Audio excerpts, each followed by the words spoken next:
سلام دوستان، خوش اومد به این ویدیو. تو این ویدیو میخوام آموزش بدم که چطور شما بتونید که با گوشی موبایلتون کانال یوتیوبتون رو راه اندازی کنید، اونم به شکل درست و حرفه‌ای و کاملا بدون مشکل. و اگر شما در آینده بخواید از اون کانالتون درآمدزایی داشته باشید، باید کانالتون رو روز اول درست و حرفه‌ای راه اندازی کرده باشید تا در آینده به مشکل بر نخورید، طوری که من خودم به مشکل برخوردم. و یکی از کانالام که به درآمدزایی رسیده بود کانال ترفنده روزنامه که میتونید برید سرچ بزنید یا اینکه لینکش توی دیسکریپشن ویدیو رو براتون قرار میدم. بعد از اینکه این کانالم به شرایط درآمدزایی رسید، یعنی اون 1000 تا سابو گرفت و 4100 واچ تایم هم داشت اوکی میشد، که متوجه شدم که یه جای کار میلنگه و روز اولی که من کانالم رو راه اندازی کردم یه مشکل داشتم و توی همون اوایل توی همون ماه اول یه مشکلاتی برام پیش اومد و اونو نادیده گرفتم و دیگه نتونستم از اون کانالم درآمدزایی داشته باشم. این ویدیو رو مربوط میشه به راه اندازی کانال یوتیوب با گوشیتون به شکل درست و حرفه‌ای.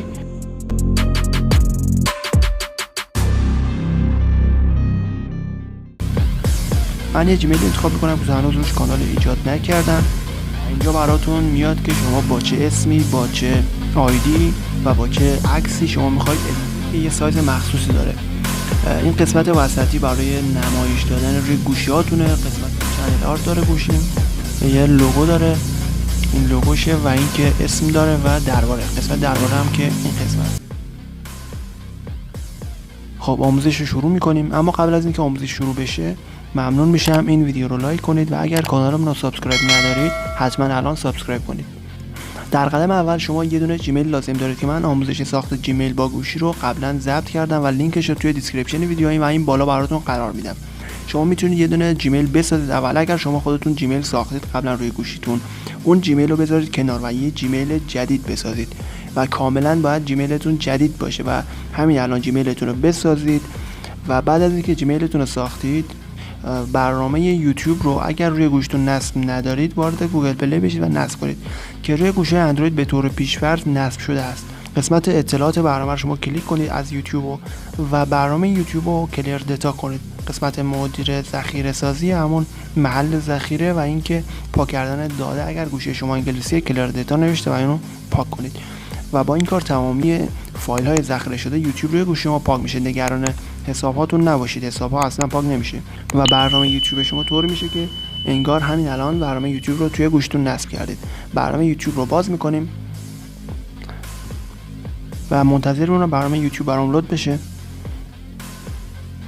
در اینجا لیستی از جیمیل ها براتون بالا میاد، جیمیل هایی که روی گوشیتون شما ذخیره دارید و اد کردید.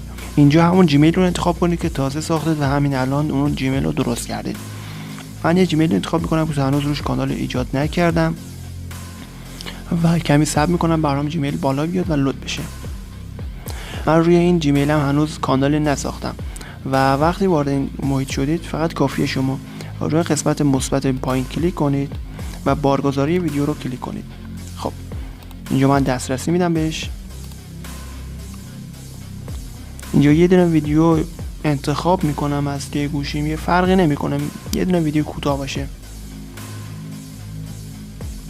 خب در اینجا وقتی شما این کارو کردید، اینجا نوشته، این بالا رو براتون نوشته در صورت بارگذاری کانال ایجاد میکنید و اینجا هم گذاشته که بارگذاری به عنوان. خب روی این مداد شما کلیک کنید و اینجا براتون میاد که شما با چه اسمی، با چه آیدی و با چه عکسی شما میخواید ادامه بدید.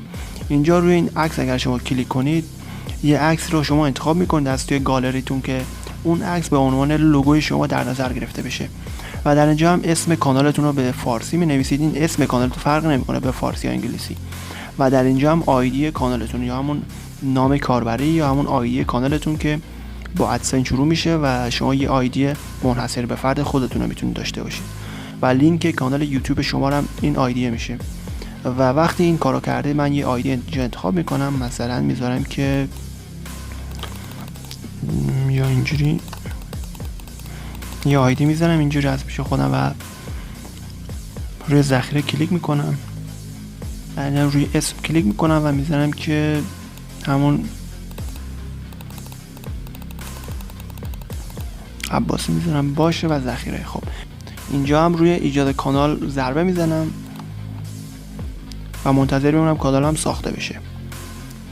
یه چند لحظه صبر میکنم خب کانال من ساخته شد و اینجا هم اومد برام کانال ایجاد شد. حالا شما میتونید ویدیوتون رو آپلود کنید یا اینکه اصلا ویدیوتون رو آپلود نکنید. من برمیگردم و ویدیومو آپلود نمیکنم. خب الان کانال من ساخته شد، من ویدیو رو آپلود نکردم. قسمت کانال شما رو کلیک میکنم، وارد کانال خودم میشم و اینجا ببینید عکسی برام بالا نیومده.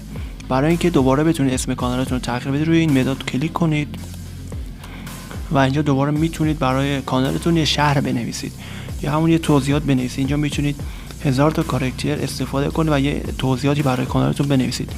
به طور مثال من اینجا اینو اوکی کردم و این نشانی کانالمه، میتونم کپی کنم و اینجا هم اسممو میتونم دوباره اینو تغییر بدم. خب البته اینو دقت کنید که اسم کاربری و اسمتون رو توی هر 14 روز میتونید شما عوض کنید و قبل از 14 روز نمیتونید تغییرش بدید. و اینجا دوباره روی عکس کلیک میکنم و اینجا یه عکسی انتخاب میکنم و ذخیره به عنوان رو میزنم که این پایین عکسم اوکی بشه. و برای چنل آرتتون، این بک‌گراند پشت سر عکستون هم شما میتونید یه عکس انتخاب کنید که حالا من ویدیوهای بعدی رو در رابطه با ساخت چنل آرت و یه سایز مخصوصی داره که اون سایز رو باید در نظر بگیرید و توی کامپیوتر، توی گوشی، توی تبلت اینا سایزشون مختلفه و یه سایز استاندارد داره که باید اون رو ایجاد کنید. اینجا یه عکس برای چنل آرت هم انتخاب میکنم.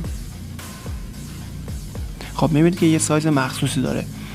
این قسمت وسطی برای نمایش دادن روی گوشیاتونه، قسمت دو طرفش که رایان نوشته روی تبلت و روی کامپیوتر نشون داده میشه و این قسمت تلویزیون که این چارچوب بزرگه روی تلویزیون ها و همون اندروید تیوی ها نشون داده میشه.